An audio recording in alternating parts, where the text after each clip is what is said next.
Welcome aboard Skylark Outdoors here, and today we are taking you on a tour of the Monterey 385 SS and reviewing the Monterey 385 SS. This thing is a beast of a boat when you get on it. It is 39 feet and 5 inches long, and you can just see this thing is laid out beautifully. The helm, you've got joystick controls as well as your typical dual throttle controls, three navigation screens there, chart plotters, depth finders. And then what's really cool about this is a bow rider boat, so you have plenty of space up here.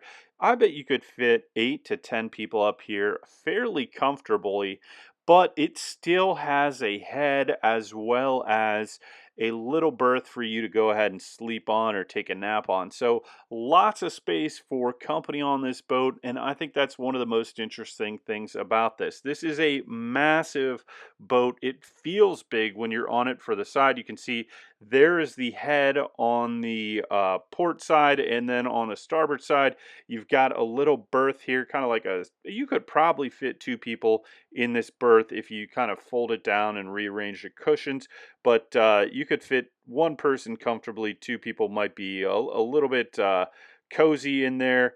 And then you also have this walkthrough. So this is more like a dual console setup inside of the boat. And you can see this berth in there.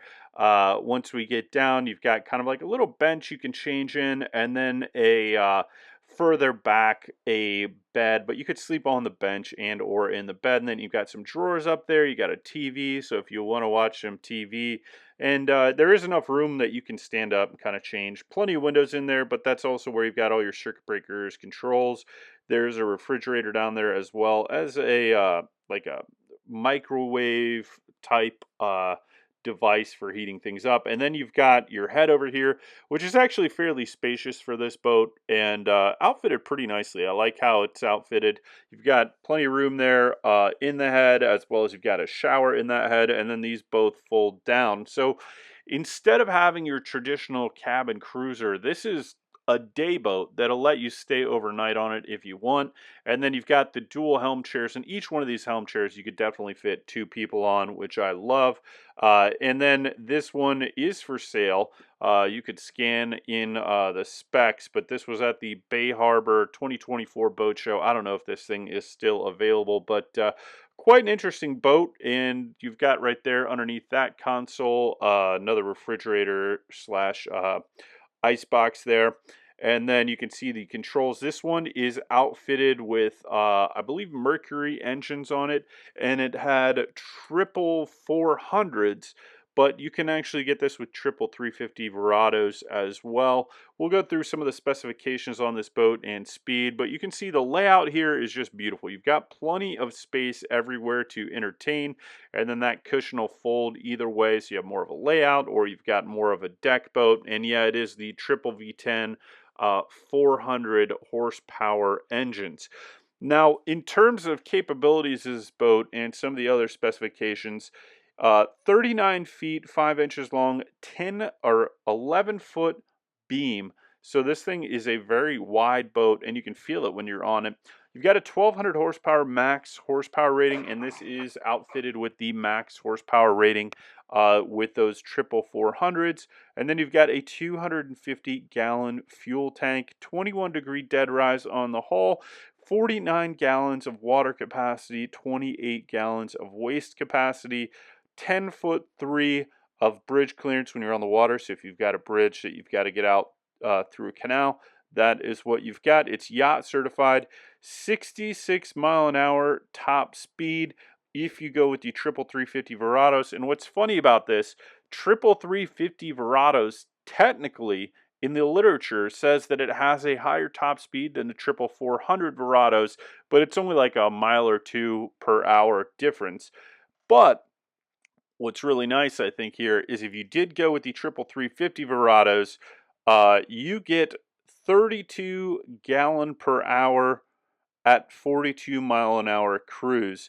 Versus once you bump up to the triple 400s, your fuel consumption goes way up. The triple 400s, your fuel consumption is 66 gallons per hour at 46 miles an hour. So you're almost 50% more fuel consumption for going approximately 2 to 4 miles an hour faster at cruise. Is that worth it? If you're looking at this boat, I recommend you look at the literature for this, because it actually seems like you're going to benefit much more from going from 1,050 horsepower with triple V10 350 Verados over the triple 400 Verados. The top speed for the triple 400 Verados is 60 to 64 miles an hour, and with the triple 350 Verados is 62 to 66 mile an hour. So you get a higher top end speed with the triple 350 Verados than the triple 400s, and you get a better fuel economy at cruise, where you're at 38 gallons per hour at 42 miles an hour, versus when you go to the triple 400s, you're at 66 gallons per hour at 46 miles an hour. So if I were looking at this boat, I would probably want the triple 350s over the 400s. I don't see much of an advantage with the triple 400s, but if you know the advantage of going with the triple 400s over the triple 350s, please leave that down in the comments below. But in my opinion, over the long term, getting a little bit more whole shot, I would say, performance with the triple 400s is probably not worth it compared to the amount of fuel that you're going to burn over the lifetime of this boat, as well as you end up getting a better top speed with the triple 350s over the triple 400s. Now, I wonder how that affects the ride in chop. If with the 400s, you're going to have more power in the chop, and it's going to feel maybe a little bit more stable and be able to power through that chop with the triple 400s. But once again, if you know the advantage of going with the triple 400s over the 350s, let me know. But both Mercury V10 options are what is offered for it. Once again, I think this is a really cool day boat, and then you've got that uh, section in there, that berth in there. If you want to stay overnight on it, you absolutely could do that. This thing's just beautiful when you're on it. You can see in the rear, you do have a shade cover that you can press a button and pull that out or pull it in. They've got that retracted right now. Up here at the front, they've got a full isinglass enclosure at the front, but you could take that off. And then you've got the walk-through bow rider area of this. Now, a boat like this, traditionally, I would say, 5 to 10 years ago, maybe about 10 years ago, you never would have found something like this with the outboard engines. And it would have been a kind of like cabin cruiser uh, boat, where you would have a front berth and then uh, an aft berth kind of underneath all the console right here, and then a front berth where that seating is.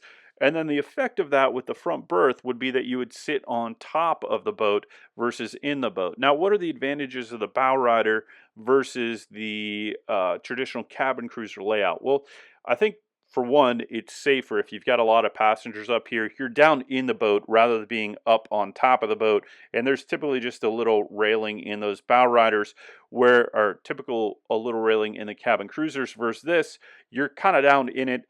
So even in the chop, you could have people up here riding comfortably. I think that's another part of it. Comfort, as well as it's easier for people to walk and get around. So it really does feel like it's one communicating space, rather than typically when you were in a cabin cruiser with the flat top in the front here where you would lay out. There's always kind of like an awkward step up from the helm, usually up into that front section, and can get a little bit dicey when it's choppy and wavy out, versus this is going to be a lot easier for people to navigate. So that's the advantage of it.